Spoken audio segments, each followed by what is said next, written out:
आजाद सिपाही ने अपना नया ऐप लॉन्च किया है। आप उसे प्ले स्टोर पर जाकर आजाद सिपाही टाइप कर उसे इंस्टॉल कर सकते हैं। नमस्कार, आजाद सिपाही के प्राइम बुलेटिन में आपका स्वागत है। मैं हूं राहुल सिंह। आज की प्राइम की प्रमुख खबरों में हम देखेंगे, हाईकोर्ट ने राजधानी के ट्रैफिक एसपी को लताड़ा, कहा राम भरोसे छोड़ दिया है ट्रैफिक व्यवस्था को। कांग्रेस अध्यक्ष डॉक्टर अजय कुमार ने कहा कि मंडल डैम से एक बाल्टी पानी भी नहीं मिलेगा पलामू को, सिर्फ नेताओं और अधिकारियों की जेब भरेगी।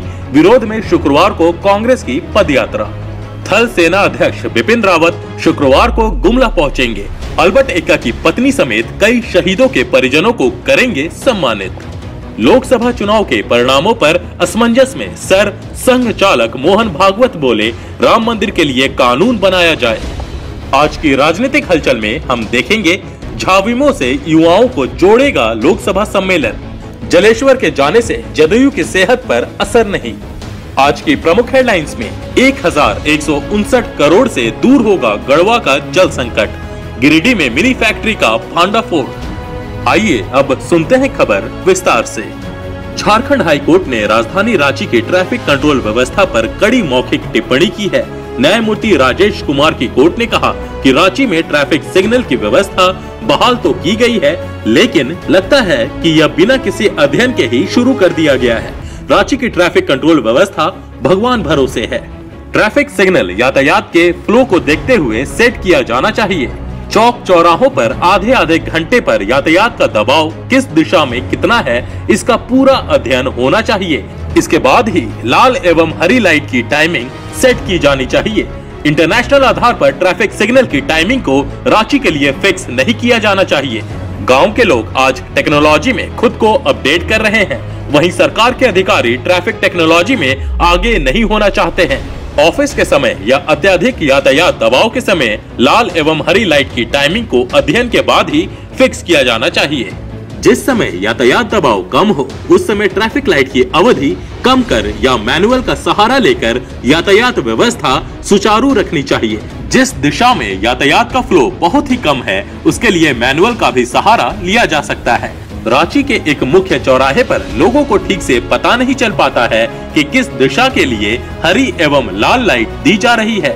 कोर्ट ने राज्य सरकार से जानना चाहा कि क्या ट्रैफिक सिग्नल की नई व्यवस्था में चौराहों पर किस समय किस दिशा से यातायात का फ्लो क्या होगा, क्या इसका डाटा तैयार किया गया है। कोर्ट ने संतोषजनक जवाब नहीं मिलने पर शाम 4 बजे ट्रैफिक एसपी को तलब किया। कोर्ट ने उनसे जानना चाहा कि रांची शहर के चौक चौराहों पर किस क्षेत्र से आने वाले वाहनों का दबाव किस समय क्या होगा, इसका सटीक आकलन हुआ है या नहीं। कोर्ट ने मौखिक कहा कि प्रायः यह देखा जाता है कि मुख्य चौराहों पर लाल सिग्नल के कारण एक तरफ वाहनों की लंबी कतार लगी रहती है, वहीं हरे सिग्नल वाले रास्ते पर इक्के दुक्के वाहन दिखते हैं। इससे चौराहों पर स्वतः ही अनावश्यक रूप से जाम की स्थिति बन जाती है। आइए अब नजर डालते हैं आज की दूसरी प्रमुख खबर पर। प्रदेश कांग्रेस अध्यक्ष डॉक्टर अजय कुमार ने कहा कि मंडल डैम के मामले में केंद्र को गुमराह किया गया है। राज्य सरकार ने इस परियोजना की सच्चाई के बारे में केंद्र को नहीं बताया है। उन्होंने कहा कि इस डैम से पलामू प्रमंडल को एक बाल्टी पानी भी नहीं मिलेगा। हाँ, इस परियोजना में काम करने वाले नेता, अफसर एवं ठेकेदारों की केवल जेबें भरेंगी। स्वर्ण रेखा परियोजना इसका बड़ा उदाहरण है। डॉक्टर अजय कुमार ने उक्त बातें गुरुवार को प्रदेश कांग्रेस कार्यालय में आयोजित एक प्रेस वार्ता के दौरान कही। उन्होंने कहा कि इस परियोजना के विरोध और इस प्रोजेक्ट में संशोधन को लेकर पूर्व मंत्री के.एन. त्रिपाठी के नेतृत्व में 4 जनवरी को 52 किलोमीटर पैदल यात्रा शुरू की जाएगी। यह पद यात्रा प्रधानमंत्री के कार्यक्रम स्थल तक 5 जनवरी को पहुंचेगी। यहां प्रधानमंत्री को एक मांग पत्र सौंपा जाएगा। के.एन. त्रिपाठी ने कहा कि किसी भी कीमत पर पानी बिहार नहीं जाने देंगे। वहीं पलामू क्षेत्र के वरीय नेता एवं पूर्व मंत्री के.एन. त्रिपाठी ने कहा कि इस परियोजना से एक बूंद पानी पलामू, गढ़वा, लातेहार और चतरा को नहीं मिलेगा। इस परियोजना का दोबारा शिलान्यास केवल बिहार को फायदा पहुंचाने के लिए किया जा रहा है। उन्होंने कहा कि मंडल डैम 100 किलोमीटर ऊंचाई पर बनेगा। मोहम्मदगंज फीडर होते हुए इसका पानी गया, नवादा, मुंगेर को चला जाएगा, पर किसी भी कीमत पर कांग्रेस बिहार में पानी नहीं जाने देगी। उन्होंने कहा कि इस परियोजना से 1600 आदिवासी परिवार विस्थापित हो जाएंगे। आइए अब नजर डालते हैं आज की तीसरी प्रमुख खबर पर। थल सेना अध्यक्ष विपिन रावत शुक्रवार को झारखंड आ रहे हैं। यहाँ वह परमवीर अल्बर्ट एक्का की पत्नी बलमदीना एक्का और कई शहीदों के परिजनों को सम्मानित करेंगे। उनके चैनपुर आगमन की तैयारी पूरी कर ली गई है। पूरा चैनपुर पुलिस छावनी में तब्दील हो गया है। सेना द्वारा लगातार सेना अध्यक्ष के आगमन से पूर्व रिहर्सल की जा रही है। इसे देखने के लिए लोग सुबह से ही अल्बर्ट एक्का चौक के पास जमा हो जा रहे हैं। उनके आगमन की तैयारियां पूरी हो गई है। सुरक्षा के पुख्ता इंतजाम किए गए हैं। विपिन रावत शहीद की पत्नी के अलावा गुमला जिले के सेना निवृत्त सैनिकों को भी सम्मानित करेंगे। विभिन्न युद्धों में वीर गति को प्राप्त वीर सैनिकों की विधवाओं को भी सम्मानित करने की योजना है। थल सेना अध्यक्ष जनरल बिपिन रावत शुक्रवार को शहीदों के परिजनों को सम्मानित करेंगे और शहीदों के परिजनों से मुलाकात कर उनका हाल चाल जानेंगे।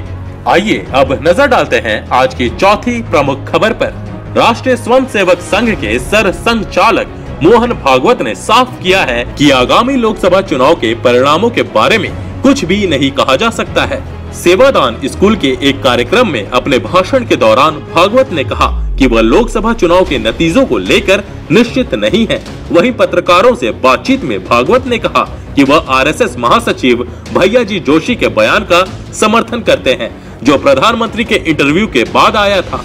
उन्होंने कहा कि प्रधानमंत्री चाहे जो भी कहें, मेरा इस मुद्दे पर स्टैंड बिल्कुल स्पष्ट है।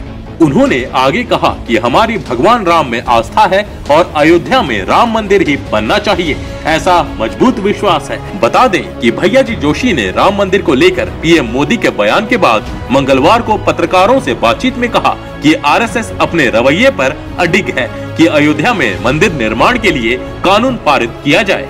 अब नजर डालते हैं आज की राजनीतिक हलचल पर। झाविमो से युवाओं को जोड़ेगा लोकसभा सम्मेलन। मिशन 2019 को लेकर झाविमो 17 जनवरी से लोकसभा सम्मेलन करेगा। मोर्चा के केंद्रीय सचिव राजीव रंजन मिश्रा ने कहा कि लोकसभा सम्मेलन ऐतिहासिक होगा। इसके माध्यम से युवाओं को पार्टी से जोड़ने का प्रयास होगा। राजधानी रांची से इस सम्मेलन की शुरुआत की जा रही है। गुरुवार को लोकसभा सम्मेलन को लेकर झारखंड विकास युवा मोर्चा की एक अहम बैठक हुई। इसमें यह तय हुआ कि लोकसभा सम्मेलन में युवाओं की अधिक से अधिक भागीदारी होगी। इसे लेकर पार्टी ने तैयारियां शुरू कर दी है। जलेश्वर के जाने से जदयू की सेहत पर असर नहीं।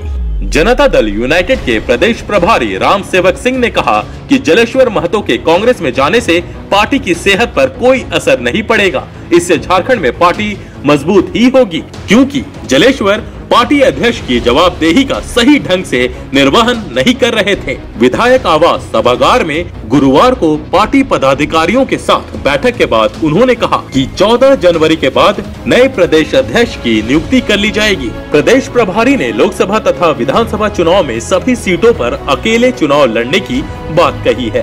पार्टी पहले भी झारखंड में भाजपा के साथ फिलहाल कोई गठबंधन नहीं होने की बात कहती रही है। अब नजर डालते हैं आज की प्रमुख हेडलाइंस पर। 1159 करोड़ से दूर होगा गढ़वा का जल संकट। सुखाड़ प्रभावित गढ़वा जिले में 1159 करोड़ की राशि से सिंचाई एवं पेयजल की सुविधा बहाल की जाएगी।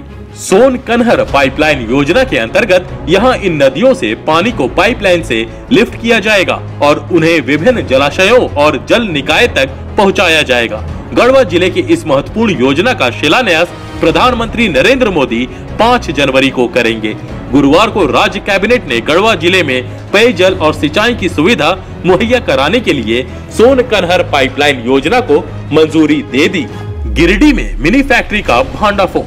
गुरुवार की सुबह 10 बजे गुप्त सूचना के आधार पर बगोदर सरिया अनुमंडल पदाधिकारी राम कुमार मंडल और बगोदर पुलिस ने नकली फैक्ट्री का भांडाफोड़ किया। छापेमारी में नकली सरसों तेल और चोकर मिलाकर आटा तैयार किए का खुलासा हुआ। भारी मात्रा में केमिकल से तैयार किया गया नकली सरसों तेल भी बरामद किया गया है। साथ ही 3 पिकअप वाहन और तेल बनाने में लगे 3 मजदूरों को भी तेल बनाते हुए पकड़ा गया है। जहां से माल बरामद किया गया, उस घर के करीब 4 कमरों को सील कर दिया गया है। आज के आजाद सिपाही प्राइम में बस इतना ही। देश विदेश की तमाम बड़ी खबरों के लिए आप पढ़ते रहिए अपना लोकप्रिय दैनिक अखबार आजाद सिपाही।